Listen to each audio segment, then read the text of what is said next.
Vincent stared at the thick envelope his father slid across the mahogany table, the bold letters spelling out marriage agreement, making his stomach twist. In that moment, everything he had built with Riley over the past 3 years felt like it was about to be ripped away by the very people who were supposed to love him unconditionally. The family gathering at the Thompson estate in upstate New York had started as a celebration of the latest expansion of Harvest Table, the restaurant chain Vincent had turned into a multi-million-dollar empire. Now it felt like a courtroom. His father, Robert Hargrove, a man whose face was etched with the lines of old-world expectations, cleared his throat. "Vincent, you're 32. It's time. Elena is from a good family, and this union will strengthen our position. Sign it, or consider your role as CEO under review." Vincent's mother sat silently, her hands folded, while his uncle nodded in agreement and his cousin Marcus leaned back with a knowing smirk. The pressure had been building for months, subtle hints turning into direct demands. They wanted grandchildren, a traditional image for the brand, someone to carry the Hargrove name in the way they understood. Vincent felt the walls closing in. He had always been the perfect son on the surface, smart, driven, successful. But they didn't know the man he truly was. Later that evening, Vincent drove back to the small apartment in Brooklyn where Riley was waiting. Riley, with his easy smile and chef's hands that created magic in the kitchen of the flagship restaurant, had been Vincent's anchor. They had met 5 years ago when Riley was hired as a sous chef. Friendship had blossomed into something deeper during late-night menu planning sessions and quiet walks along the Hudson. But it was a secret. Always a secret. "They want me to marry her," Vincent said as he stepped inside, his voice heavy. Riley looked up from the stove where he was stirring a simple pasta sauce, his expression shifting from warm to concerned. "Elena? The one from the charity event?" Riley asked quietly. "What did you tell them?" Vincent sank onto the couch, running his hands through his hair. "I didn't say no outright. How could I? The chain is everything I've worked for. But this is everything to me too." The two men sat in silence for a long moment, the weight of the ultimatum hanging between them. Riley reached out, taking Vincent's hand. "We'll figure it out. Like we always do. But you can't keep hiding forever, Vince. It's eating you alive." The next few days were a blur of meetings and forced smiles. Vincent attended a dinner with Elena, a kind woman who clearly had no idea she was part of a business transaction. She talked about her love for art and travel, and Vincent felt like a fraud. Every laugh he forced was a betrayal to Riley. Meanwhile, at the restaurant, Riley threw himself into work, creating new dishes that reflected his frustration, bold flavors with an underlying bitterness. Vincent's best friend from college, Marcus, who had recently joined the company as a consultant, noticed the tension.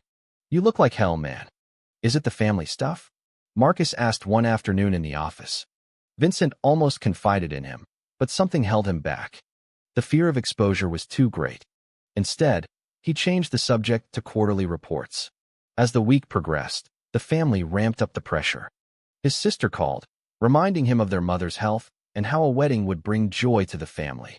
Vincent felt trapped between the life he was expected to lead and the one he desperately wanted with Riley. Late one night, after a particularly difficult call with his father, Vincent showed up at Riley's door unannounced. They spent hours talking, Riley listening without judgment as Vincent poured out his fears of losing the business, disappointing his parents, and most of all, losing himself. "If I walk away from the chain, what am I?" Vincent whispered in the darkness. Riley pulled him close. "You're the man I love. The one who built something from passion, not just obligation. But you have to decide what you're willing to fight for." The conflict in Vincent's mind grew with each passing day. He began avoiding Riley's calls during family events, creating the first small cracks in their relationship. Riley understood the necessity, but the distance hurt. One evening, after Vincent canceled plans again, Riley sat alone in the kitchen, wondering if their love was strong enough to survive the storm. Vincent drove home later, his chest tight with guilt, replaying every conversation in his head. He knew Riley was right. The hiding was slowly killing them both. But the thought of telling his father the truth sent waves of panic through him. What would the board say? What would the press do to the brand he had spent years perfecting? The weekend brought a brief escape. Vincent and Riley slipped away to a quiet cabin in the Catskills, away from the city lights and prying eyes. They cooked together, laughed over old stories, and for a few hours the world felt right again. Riley's hand in his as they walked the trails reminded Vincent why he fought so hard. Yet even there, the phone rang, his mother asking about the proposal timeline. Vincent stepped outside to answer, and when he returned, Riley's smile had faded just a little. The shadow of the ultimatum followed them everywhere. Back in the city, Vincent made a small decision that felt huge. He told his father he needed more time to court Elena properly. It bought him weeks, but it also meant more family dinners where Elena sat beside him and Riley worked the line at the restaurant, pretending not to notice the Instagram posts Vincent was forced to like. The psychological weight pressed on him constantly. He started waking up at 3 in the morning, staring at the ceiling, questioning every choice that had led him here. Was success worth the silence? Was the empire worth the man sleeping beside him? Riley tried to stay supportive, but the strain showed in the way he avoided eye contact during shifts and the short replies to Vincent's texts. One afternoon in the restaurant office, Riley finally spoke up. "I love you, Vincent, but I can't keep being your secret forever. It's starting to feel like I'm the one paying the price for your legacy." Vincent reached for him, but Riley stepped back, the hurt clear in his eyes. The misunderstanding settled between them like fog. Vincent thought he was protecting them both, while Riley felt abandoned. As the file closed on another long day, Vincent sat alone in his car outside the Brooklyn apartment, the city lights blurring through tears he refused to let fall. The journey ahead felt impossible, yet he knew he had to keep moving forward, one painful step at a time. The argument lingered like smoke in the apartment the next morning. Riley moved around the kitchen with practiced efficiency, but the usual warmth was missing. Vincent watched him from the doorway, coffee cup in hand, searching for the right words that never came. "I'm sorry about last night," he finally said, voice rough from lack of sleep. Riley turned, wiping his hands on a towel. "Sorry doesn't change the fact that you're still playing along with their plan. How long until more time runs out?" Vincent set the cup down and crossed the room, pulling Riley into an embrace that felt both familiar and fragile. "I'm trying to find a way out without burning everything down. The chain employs hundreds of people. If I lose control, jobs disappear, dreams collapse." Riley rested his forehead against Vincent's chest, the fight draining from his body. "I know, but every time you smile at Elena in front of your family, a piece of me wonders if I'm enough." The words cut deep, forcing Vincent to confront the pain he had caused. He promised to limit the family events, but both new promises were getting harder to keep. At the restaurant that afternoon, the kitchen hummed with energy as the lunch rush hit. Riley led the team with quiet authority, plating dishes that earned praise from critics across the city. Vincent observed from the pass-through window, pride swelling in his chest.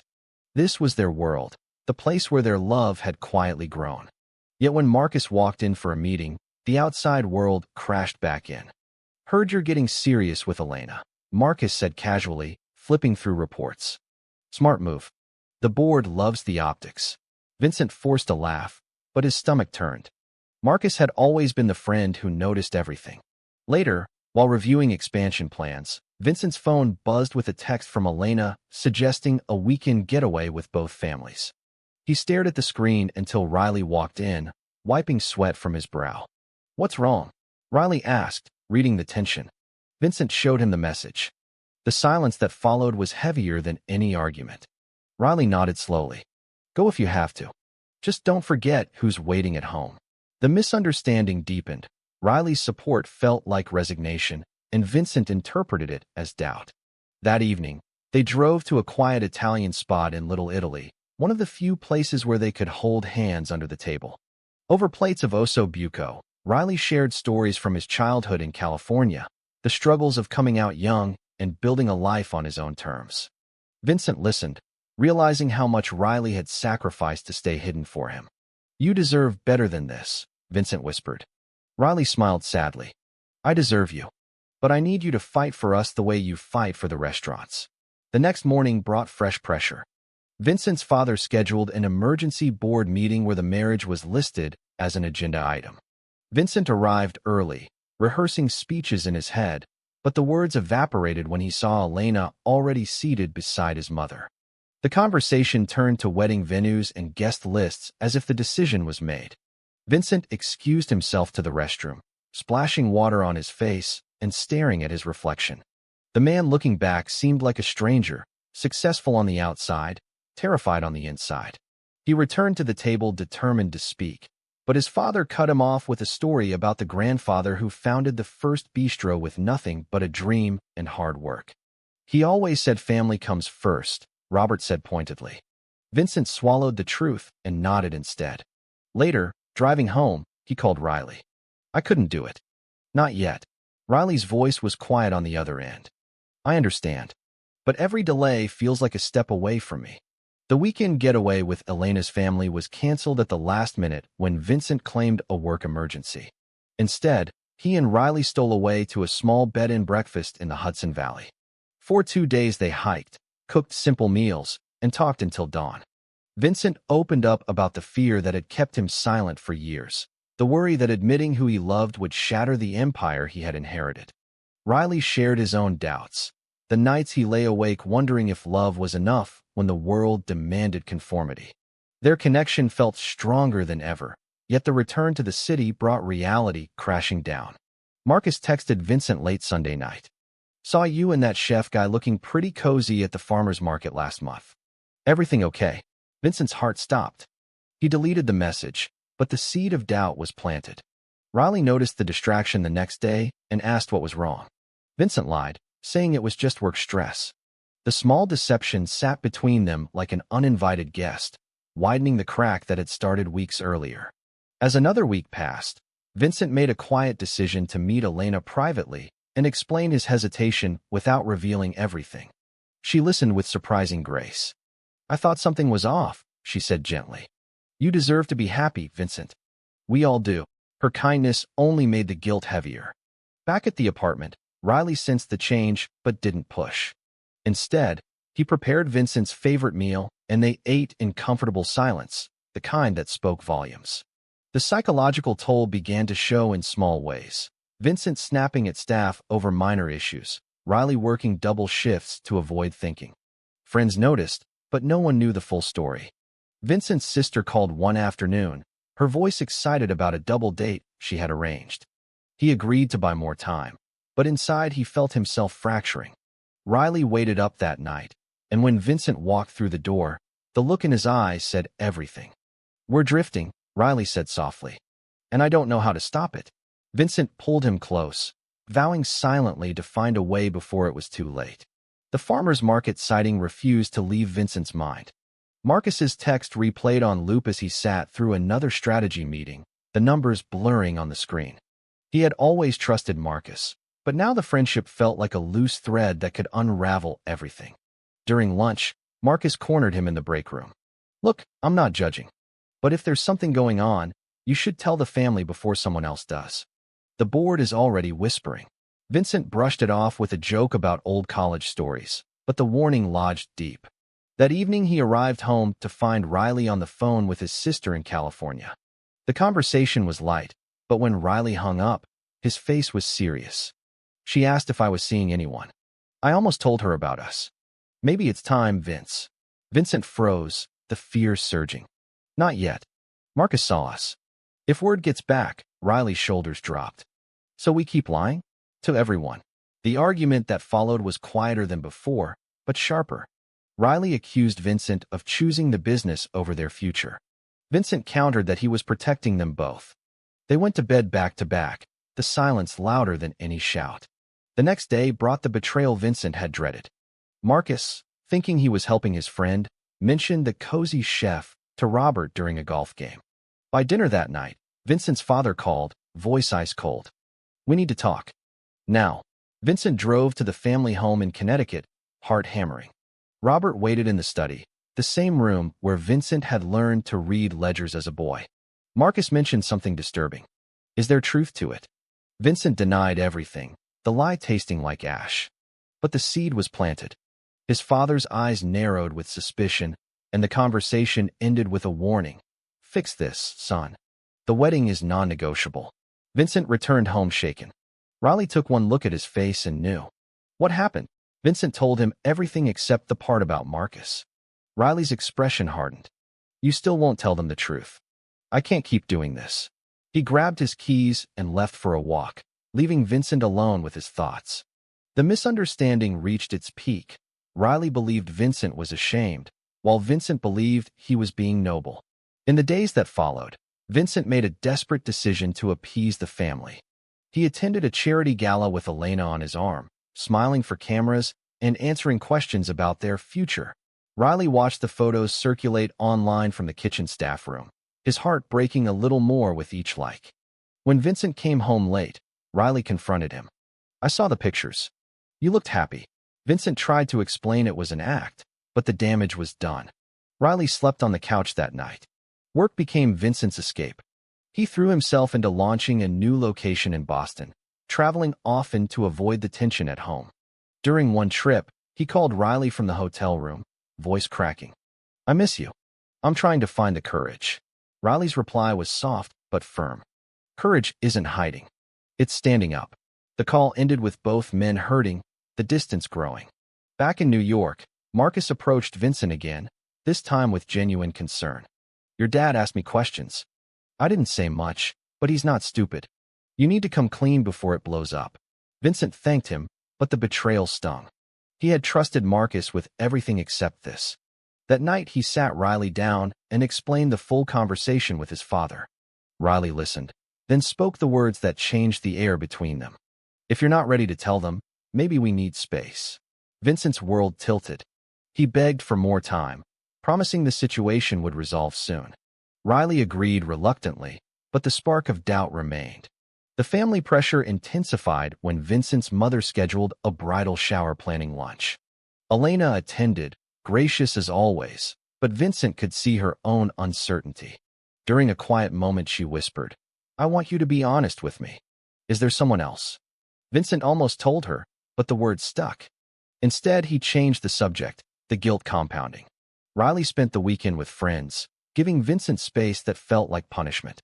Vincent wandered the empty apartment, touching Riley's favorite mug, the photos they kept hidden in a drawer. The psychological impact hit hard. Anxiety attacks in the middle of the night, second-guessing every decision that had led him to this crossroads. He made a small but significant choice. He canceled the bridal lunch, citing a work emergency. His mother's disappointment was palpable, but it bought him another week. When Riley returned Sunday night, the reunion was tentative. They talked until sunrise, Vincent opening up about the fear that had defined his life since college. Riley shared stories of his own coming-out journey, the freedom it brought despite the cost. For the first time in weeks, they felt aligned again. Yet Vincent knew the clock was ticking. The board meeting loomed where his leadership would be reviewed. He lay awake long after Riley fell asleep, staring at the ceiling and wondering how much longer he could balance two worlds. The call came at 8 in the morning, the kind of news that stops time. Grandfather Hargrove had passed quietly in his sleep at the family home. Vincent stood in the kitchen, phone pressed to his ear, Riley's hand on his shoulder offering silent strength. The funeral was set for Friday. In the days that followed, Vincent moved through arrangements on autopilot, Riley staying close but respecting the family-only boundaries. The grief mixed with dread, Vincent knew the reading of the will would force decisions he wasn't ready to make. The lawyer's office in Midtown Manhattan was packed.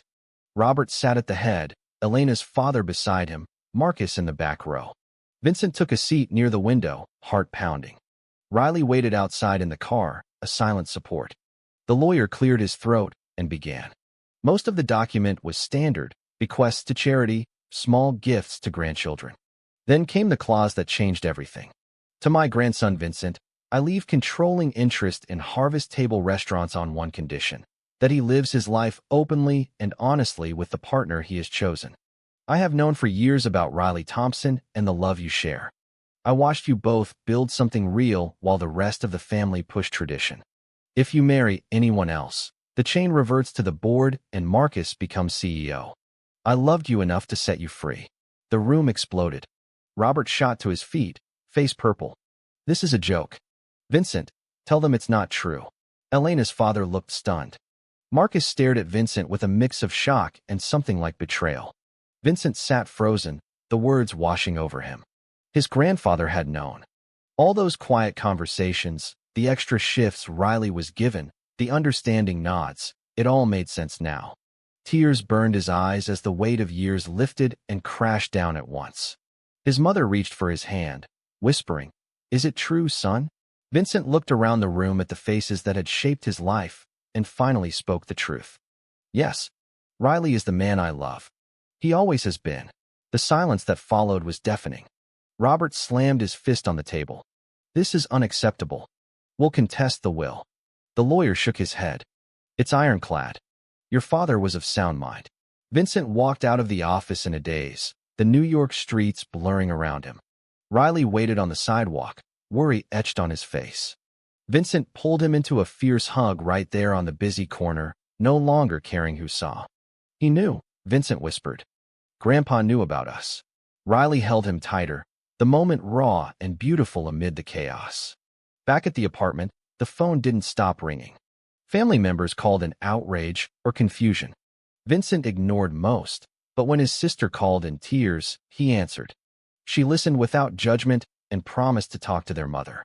The betrayal from Marcus stung deepest. The friend who had leaked suspicions now sat in meetings plotting how to seize control. Vincent made a decision that night. He would not fight the will.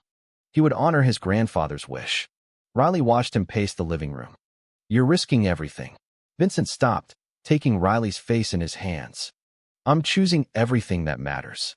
The turning point brought relief mixed with terror. The next morning, Vincent called an emergency board meeting. He walked in with Riley beside him, hand in hand. The room fell silent. Vincent spoke clearly, voice steady for the first time in months. "I will not marry Elena. I love Riley, and I intend to build our life openly. If that means stepping down, so be it." Gasps echoed. Robert stormed out. Elena's father followed, muttering about contracts. Marcus smiled thinly, already calculating his next move.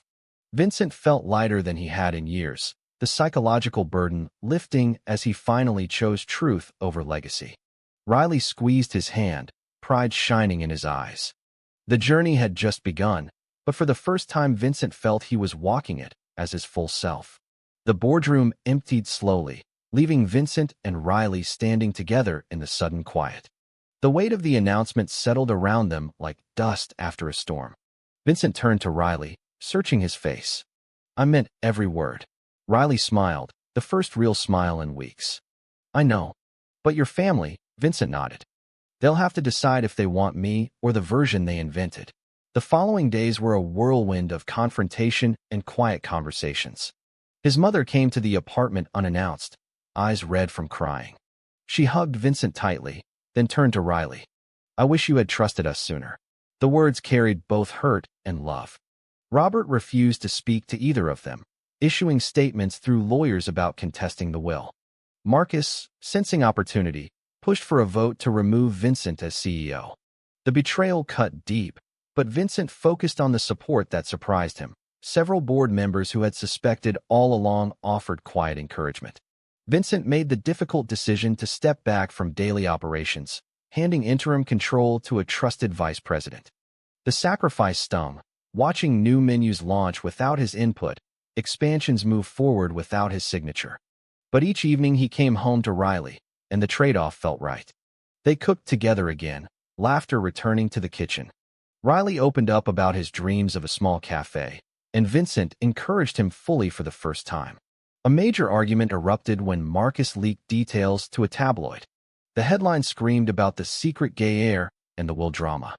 Vincent's phone exploded with calls. Riley wanted to fight back publicly. Vincent wanted to protect the brand. "This is my life too," Riley argued, voice rising. "I won't hide anymore." Vincent realized the truth in those words and agreed to a joint statement. They released a simple photo of them holding hands with a caption about love and legacy. The response was mixed. Some customers boycotted, others flooded social media with support. The psychological growth showed in Vincent's calm handling of the backlash. He no longer apologized for who he was. His sister organized a small family dinner to bridge the gap. Robert attended reluctantly. Over dessert, Vincent spoke from the heart about the years of fear and the freedom his grandfather had given him. Robert listened, jaw tight, but when Vincent finished, his father placed a hand on his shoulder. I don't understand it all, but you're still my son. It wasn't full acceptance, but it was a beginning. Riley sat quietly, offering support without demanding more. Elena reached out one afternoon, wishing them well. Her grace helped heal another layer of guilt. Vincent made another decision. He would use his resources to fund Riley's cafe dream, no strings attached. The act of giving without expectation marked a new chapter of equality in their relationship. The climax built during a public ribbon cutting for the Boston location. Vincent attended with Riley at his side. Cameras flashed. Reporters shouted questions.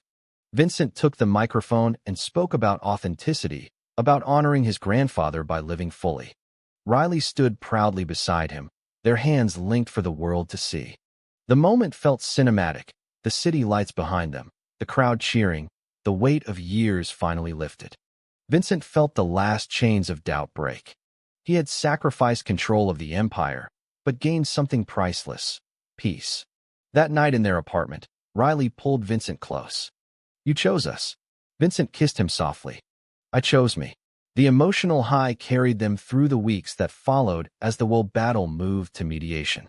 Vincent's actions spoke louder than any words, showing up for Riley's family events, supporting his career, and refusing to hide even when old friends drifted away. Growth came through small decisions, answering honestly when asked about his relationship, standing up to board members who pushed tradition, and allowing himself to feel joy without guilt. The mediation session ended with a compromise that surprised everyone. Vincent retained a minority stake and advisory role, while Marcus received a generous buyout, but no control. The family empire would continue, but under new leadership that respected Vincent's truth. Robert signed the papers with a heavy sigh, then turned to his son. Your grandfather was right about you. I'm proud of the man you've become. The words, simple and sincere, healed wounds Vincent hadn't known were still open. Life settled into a new rhythm. Riley opened his cafe in Brooklyn, a cozy spot called Heart and Hearth that featured the dishes they had created together. Vincent consulted on menus when asked, but mostly he focused on being present: morning coffee runs, weekend hikes, quiet evenings where they planned a future without secrets. The societal pressure still existed in subtle ways: awkward glances at events, occasional online comments. But Vincent faced them with Riley's hand in his, stronger together. Friendships shifted. Some faded, but new ones blossomed with people who celebrated their love. Vincent's mother visited the cafe often, bringing baked goods and slowly building a relationship with Riley. The loyalty that had been tested now felt unbreakable. Vincent reflected often on the journey, the misunderstandings that nearly broke them, the betrayal that forced honesty, the sacrifice that brought freedom. Each decision had shaped him into someone who no longer lived for approval, but for authenticity. One crisp autumn evening, Vincent proposed to Riley on the rooftop of their building, the New York skyline glittering around them. Riley said yes through happy tears. The wedding was small and intimate. Family and chosen family gathered under string lights. Robert walked Vincent down the aisle with quiet dignity. As they exchanged vows, Vincent felt the full circle of his grandfather's gift. Months later, sitting on the same rooftop watching the sunset, Riley leaned against Vincent's shoulder. We made it. Vincent smiled. We did more than that. We built something real. The journey of self-discovery had ended not in loss but in profound gain. A love that withstood every test, a family learning to evolve, and a man finally at peace with himself. True or false, true love always demands sacrificing everything else, including family legacy.